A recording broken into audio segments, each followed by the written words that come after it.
est un homme de théâtre. Profondément attaché au somptueux décor qui l'entoure, il s'en inspire chaque jour pour créer des fresques historiques dans une mise en scène majestueuse. C'est par un moyen de transport original que Laurent a décidé de nous emmener à la découverte de paysages grandioses. Embarqué dans un train des années 50 pour une balade extraordinaire de 3 heures aller-retour entre Mortagne-sur-Sèvre et les Herbiers. Alors les gars, ça va là? Ça va, Ça va Camille? impeccable. Alors, on est parti? Laurent. On est parti. Ah. Allez. Alain Pourron et Camille Théard sont 2 bénévoles passionnés du chemin de fer vendéen. Ils nous amènent à travers les magnifiques monts de Vendée, perchés à 285 mètres. C'est une ligne pratiquement de montagne. C'est pour Et ça qu'on appelle ça la Suisse vendéenne alors. Voilà, c'est ça. Et on passe trois viaducs, donc, dont le magnifique viaduc de Barbin qui fait 38 mètres de haut. Et ça, on ne peut pas le découvrir, sauf à pied. Amoureux inconditionnel de ce train touristique, en activité depuis 1992, Camille et Alain aiment faire découvrir aux vacanciers les secrets de leur campagne, tout en contribuant à la sauvegarde du patrimoine ferroviaire vendéen. Je suis mécanicien dans l'âme. J'ai toujours aimé ça depuis que je suis tout petit. Quand mes parents m'emmenaient en vacances, j'allais pas à la plage, j'allais à la gare voir passer les trains. C'est fabuleux. Il y a une vraie poésie quand même. Ah oui, oui, oui. C'est l'Orient Express. Et c'est d'ailleurs dans un authentique wagon de l'Orient Express que vous pourrez avoir le plaisir de déjeuner ou de dîner. Dans les cuisines, Grégory s'active en coulisses pour servir à temps les mets gourmands de ses convives. Ça chaloupe tout le temps comme ça ici? En permanence, oui. Ah ouais. Et tu fais pas tomber des affaires là? Donc c'est arrivé, là tout à l'heure, on a fait tomber une dizaine d'assiettes. Ah quand même. Donc faut prévoir un peu de marchandises en plus, quoi. Et là t'as toujours le balai des casseroles en haut là, comme ça là. En permanence, oui. C'est comme une épée de Damoclès au-dessus de ta tête quoi. Je me suis jamais tombé. Ah bon, heureusement. Mais t'arrives à reconnaître le conducteur de la loco par la manière dont À la façon de rouler, voilà. Après avoir passé presque un an dans le wagon, on arrive à ressentir les conduites de chacun. D'accord. C'est en haut du surprenant viaduc de Barbin, construit en 1904, que vous pourrez déguster les plats de Grégory, tout en admirant une vue à couper le souffle. Alors là Camille, c'est vraiment le belvédère de la Vendée hein. Tu as dit le mot exact, Laurent. Et regarde que comme c'est chouette et bucolique, comment nos 2 braves pêcheurs au bord de la Sèvre nantaise. Je pense que nous allons y aller. Hein? Allez. Fort de leur succès, les bénévoles de l'association se sont lancés dans la restauration d'un nouveau wagon Orient Express. Le temps d'un déjeuner ou d'un dîner, revivez cet art de vivre des grands express européens. Pour cela, pensez à réserver ce fabuleux voyage dans le passé.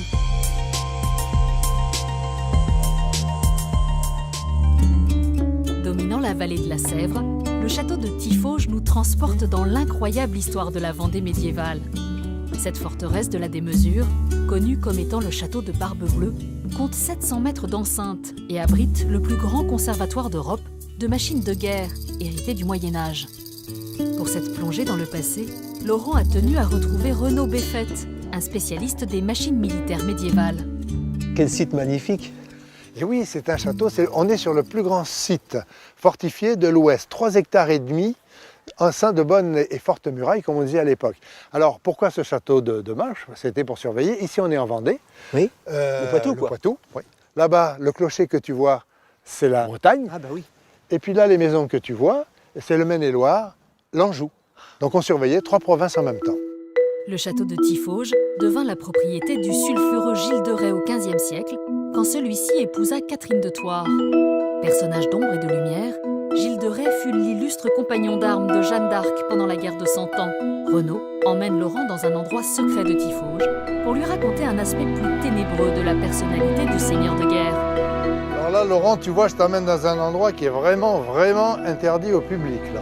C'est dans cette partie du château que Gilles de Rais se livrait à des sévices sur de jeunes enfants pour plaire au diable. Sa petite victime, pour éviter de les traîner, parce qu'elle devait se débattre devant les gardes, ça faisait mauvais genre, il les amenait par une porte dérobée et dans un passage secret qui est derrière ce mur-là. Tu as un couloir qui est parallèle à celui-là et qui va déboucher directement dans son château. Ça a évité qu'il se fasse voir en compagnie désagréable. Mais c'est l'antre du diable ici. C'était un sale personnage, le diable, effectivement. L'ogre d'Ulysse, comme on l'appelait à l'époque. Premier serial killer de l'histoire, Gilles de Rais aurait tué dans ce château plus de 140 enfants, dans le but d'atteindre la pierre philosophale. Un triste record qui lui a valu le surnom de Barbe Bleue, qui, vous allez le découvrir, revêt une explication bien particulière. Lui, aussi rabatteur, avait des chevaux de la race des Barbes, une race qui existe toujours. Et si maintenant, pour dire un noir très foncé, on va dire aile de corbeau, à l'époque, on disait bleu. Donc les hommes qui chevauchaient les campagnes à la recherche de petites victimes pour Gilles de Rais étaient sur des barbes bleues. 2 siècles plus tard, dans son conte, Charles Perrault dotera Gilles de Rais d'une barbe, alors qu'à l'image de tous les nobles, l'homme était rasé. Comme tout grand seigneur, Gilles de Rais possédait un incroyable arsenal de guerre. Aujourd'hui, une quinzaine de pièces permettant l'attaque ou la défense du château sont reproduites à l'identique au sein de la forteresse. Grue médiévale, mangonneau, ces machines possèdent tout un nom propre. Mais c'est avec le couillard que Renaud propose à Laurent une petite initiation. Alors là, Renaud, on est vraiment en présence d'une véritable machine de guerre, non? C'est une véritable machine de guerre, c'est une reconstitution évidemment. Ces machines qui ont été utilisées au siège d'Orléans, donc Jeanne d'Arc et Gilles de Rais les ont utilisées, abondamment même. Elle s'appelle un couillard, j'y peux rien, c'est comme ça, je retrouve ce nom-là dans toutes les factures et Napoléon III disait qu'il suffisait de regarder la machine pour en comprendre l'étymologie. Utilisé pour démolir les fortifications avec ses boulets de pierre, pesant entre 35 et 80 kg, le couillard pouvait effectuer jusqu'à 10 tirs par heure. On va faire un tir? Ouais. C'est toi qui vas déclencher? Ouais. T'as du courage? Oui, pourquoi pas. Bon. Alors, je commence par mettre la fronde dans l'auger, tu vois. C'est là qu'on va mettre le projectile. Tiens, Laurent, tu peux m'aider? Tu mets le projectile, s'il te plaît, dans la poche de la fronde. D'accord. Ah oui, c'est lourd. Ça pèse. Voilà, parfait. À toi l'honneur. J'avoue que je suis un peu impressionné. C'est un peu dangereux, tu peux être impressionné. Ah oui, d'accord, tu m'encourages là. 1, 2, 3. Impressionnant, hein? C'est carrément impressionnant. Quittons les merveilles du Moyen-Âge pour le monde des Alouettes, véritable livre ouvert sur l'histoire des guerres de Vendée qui opposèrent les républicains aux royalistes entre 1793 et 1796. Ponctuée de 2 moulins à vent, cette colline est un témoignage de l'activité rebelle des meuniers pendant cette période. Et c'est avec Loïc Langlais, dernier meunier du Mont des Alouettes, que Laurent a voulu partager cette page d'histoire.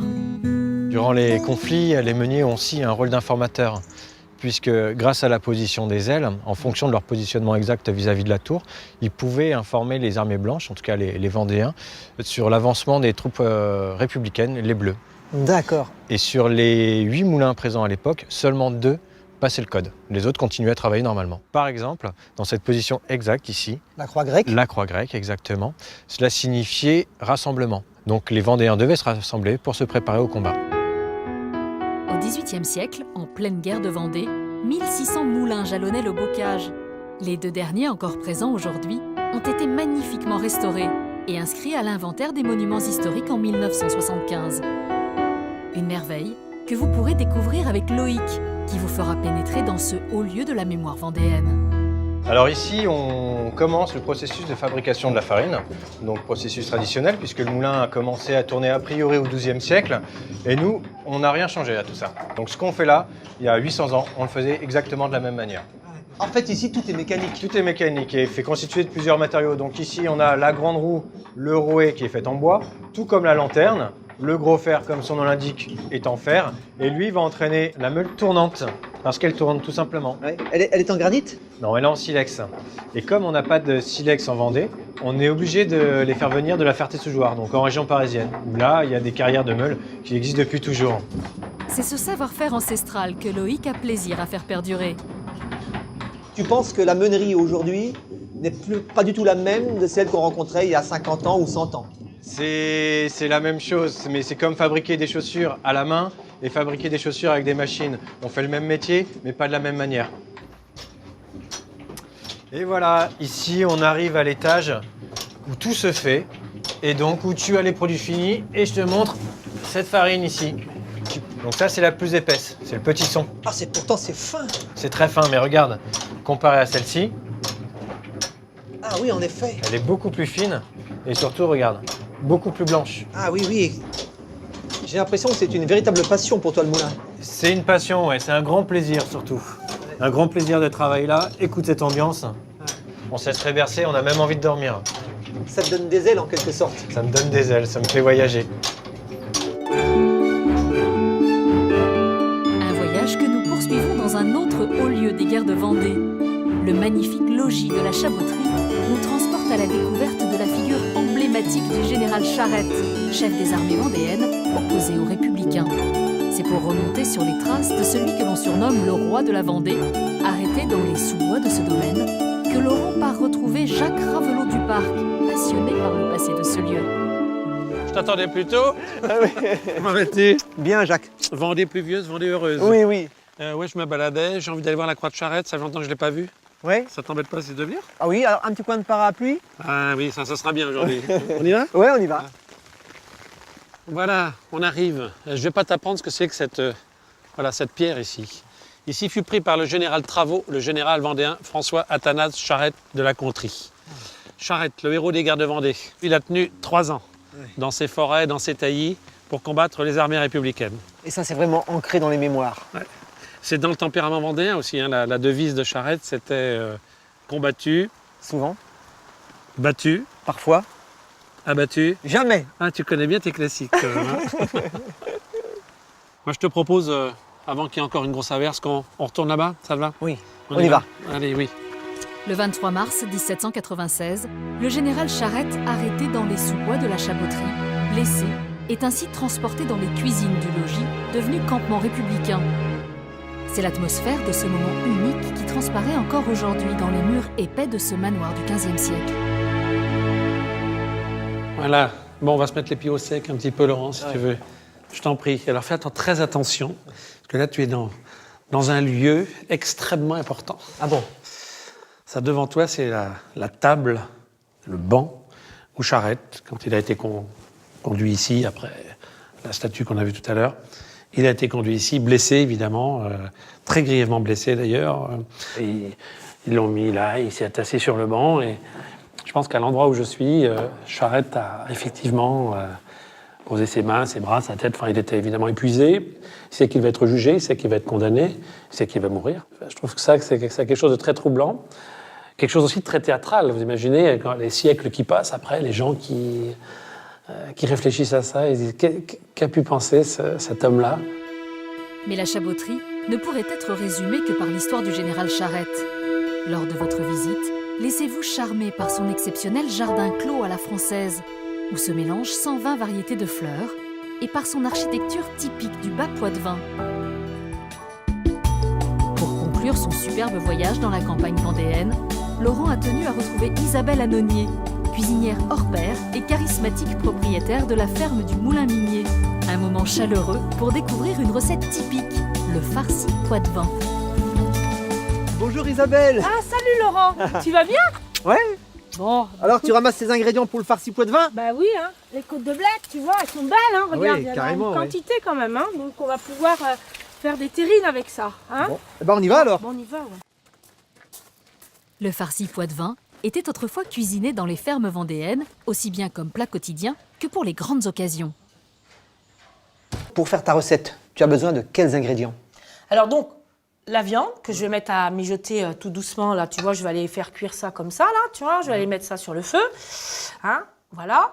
Ensuite, bah là, mes légumes qui sont cuits, que j'ai ébouillantés, donc là, j'ai mes choux, mes côtes de bled, alors pareil, hein, tu vois, toujours pareil, le même principe, tu vas émincer. La base, c'est de légumes verts. D'accord. En général, il y a toujours plus ou moins du chou, parce que nous, le Vendéen, tu sais, hein, on est des ventres à choux.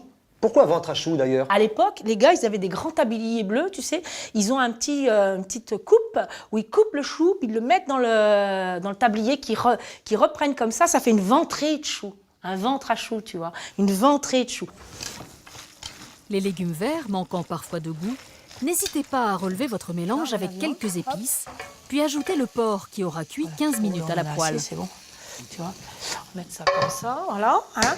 Et là, maintenant, c'est le finish.